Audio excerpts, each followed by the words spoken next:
Hi මේ මගේ පහුගේ ඉරිදා හවස්වරුව. ඉතින් පහුගේ ඉරිදා හවස්වරුව ගෙවුනේ කොහොමද කියලා ඔයාලට පුංචි vlog එකක් ගේන්න ඕනේ කියලා හිතුවා. ඉතින් මම කැම ටිකකුත් හදාගන්න ඕනේ. මං හිතුවා කැෂු කරි එකකුයි ලංකාවේ සැමන් එකක් මට හම්බුණා. ඒ සැමන් එකයි හදාගන්නවා කියලා. ඉතින් හවස්වරුවේ දැන් කැම ටිකත් හදාගන්න ඕනේ. ඩිනර් හදාගන්නත් ඕනේ. ඉතින් බලමුකෝ කොහොමද මම කැම ටික හදාගන්නේ කියලා.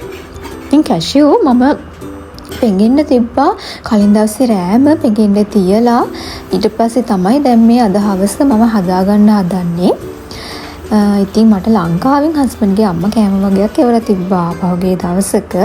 ඉතින් දැන් මං තාම ඒ කෑමක් තියෙන නිසා මං හිතුවා ලොකු දෙයක් හදාගන්න ඕනේ නැහැ. කරිස් ගොඩක් හදාගන්න ඕනේ නැහැ. ඒක නිසා මම ලේසියට මේ කජු එක කිරට පොඩ්ඩක් කජු කරි එකක් හදාගන්න ආසාවක් තමයි ආවේ. ඉතින් ඒකත් හදාගෙන සමන් එකක් තෙල් දාලා ගන්නම් කියලා තමයි හිතුවේ. ඉතින් දැන් මේ කජු එක මම හොදලා අරගෙන ඊට පස්සේ මුලින්ම ප්‍රෙෂර් කුකර් එකට දාලා මේක තම්බලා අරගෙන ඊට පස්සේ තමයි මම කජු කරි එක හදාගන්නේ. ඔන්න ඉතින් දැන් හරි කජු එක හොදලා මම ප්‍රෙෂර් කුකර් එකට දාලා මේක මෙහෙමම තැම්බෙන්න තියලා අනිත් වැඩ ටික දැන් කරගන්න තමයි යන්නේ.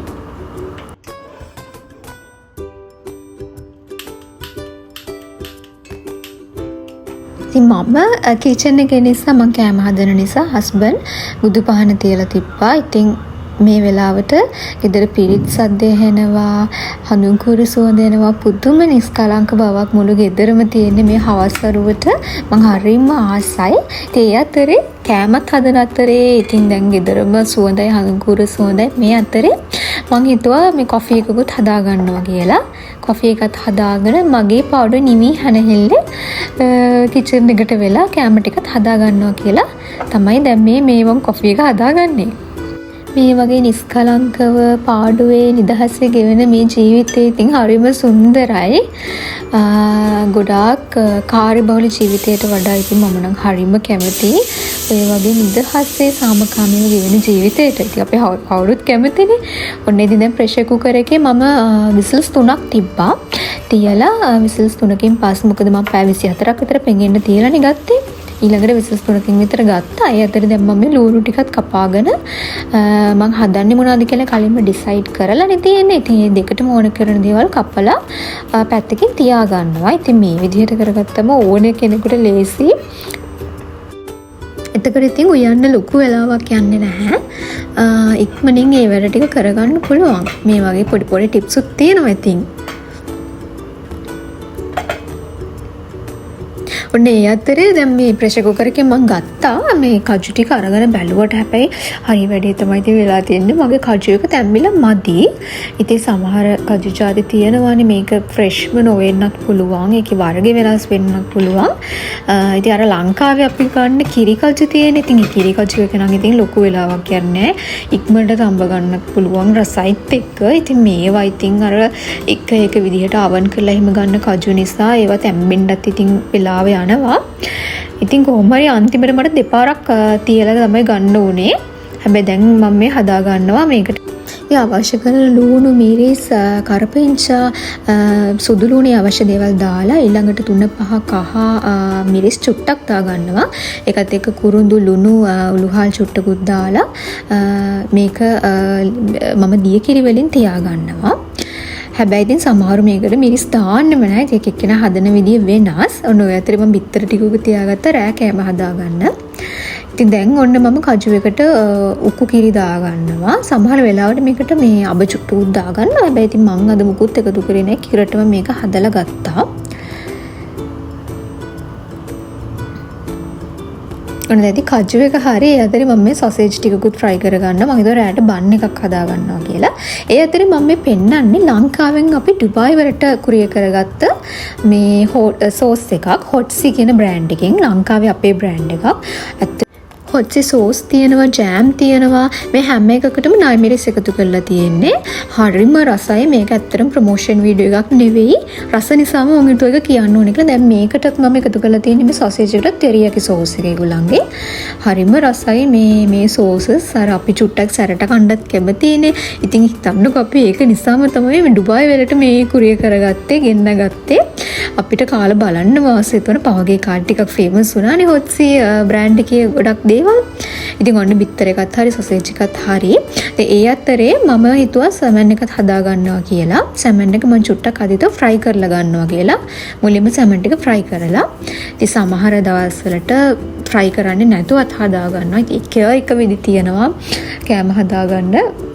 ඉතින් අද හිතුවා ෆ්‍රයි කරලා ගන්නවා කියලා.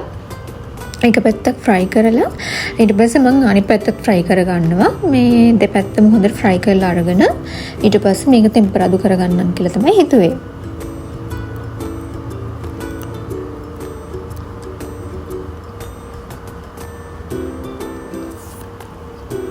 ඔන්න දැන් ෆ්‍රයි කරලා ගත්ත සැමන් ටික ඊට පස්සේ දැන් අපි බලමු කොහොමද මම හදාගන්නේ කියලා සැමන් ටෙම්පරාදුව.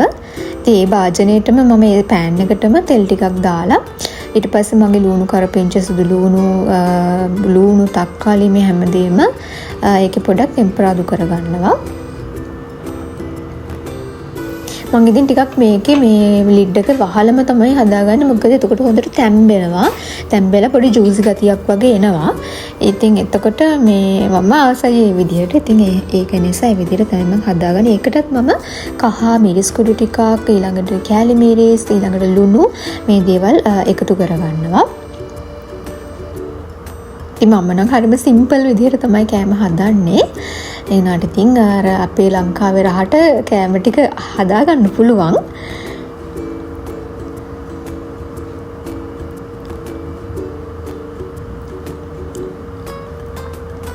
ඊළඟට මම මේ සැමන් එකේ මට පොඩ්ඩක් ඉතුරුලා තිබ්බා සැමන් එකේ තියෙන ජූස් එක. ඒකෙන් චුට්ටක් එකතු කරගත්තා. ගොඩක් මම එකතු කරගන්නේ නැහැ. මොකද ඒකේ වතුර එකක් වගේ මේ එහෙමනේ තියෙන්නේ. ඒක නිසා ඒක ගොඩක් එකතු කරගන්න. දැන් මම සැමන් ටික එකතු කරගන්නවා මගේ. ඒකත් එකතු කරලා මට මේක චුට්ටක් ටිකක් මොයිස්ට් එකක් තියෙන විදිහට ගන්න ඕන නේද? එහෙනම් මම උණු වතුර චුට්ටක් එකතු කරා. ඒක වලට කැමති නම් එකතු කරන්න පුළුවන්. එක එක්කෙනා හදන විදිය වෙනස්. ඉතින් කැමති නම් ඒක එකතු කරගන්න පුළුවන්. ওই විදිහට මේකත් එකතු කරගත්තම මේකේ හොඳ මොයිස්චර් එකක් එනවා. ඔන්න දැන් සැමන් ව්‍යංජනෙත් ඉතින් හදලා ඉවරයි. ඒකත් හරි. ඒ දෙක පැත්තකින් තියලා ඊට පස්සේ මම හිතුවා රැයට බන් එකක් හදලා ටී එකක් බොන්නම් කියලා. ලොකු දෙයක් කන්නත් බෑ. හවසත් කෑම වගේක් කාලා හිටියේ. ඉතින් ඒක නිසා එහෙම කරන්නම් කියලා හිතලා දැන් මම මේ බන්ස් ටික හදාගත්තා. දැන් මේක මම චුට්ටක් බේක් කරගන්නවා චීස් එකම දාලා නිසා. මම හිතුවා මේ එයා ෆ්‍රයි එකට දාලා බේක් කරලා ගන්නවා කියලා චුට්ටක් 5 minutes තිබ්බා. හැබැයි ඒක මේ විනාඩි 3ක් 2ක් වගේ යනකොටම බේක් වෙනවා. ඉතින් ඒ ප්‍රමාණය හොඳටම ඇති.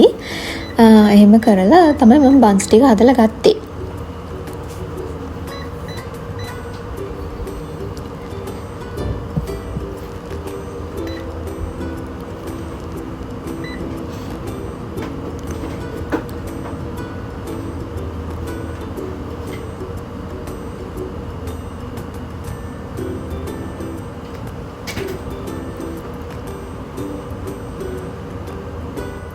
අන්න දැන් ඒකත් හරි.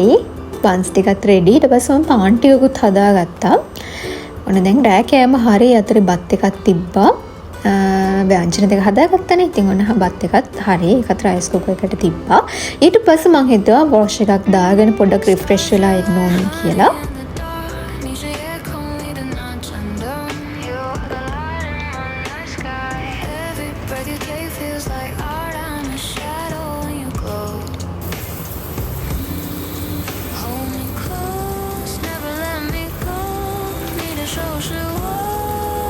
ඊට පස්සේ දැන් ඉතින් ඔන්න ලෑස්ති ඩිනර් ගන්න යන්න තමයි තියෙන්නේ.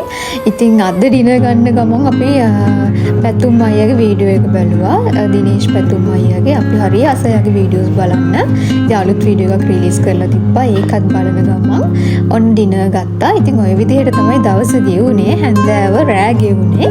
ඉතින් ආයිමත් අලුත් ලස්සන වීඩියෝ එකක් අරගෙන එන්නම්. එතකන් ඔයාලා හැමෝම පරිස්සමින් ඉන්න.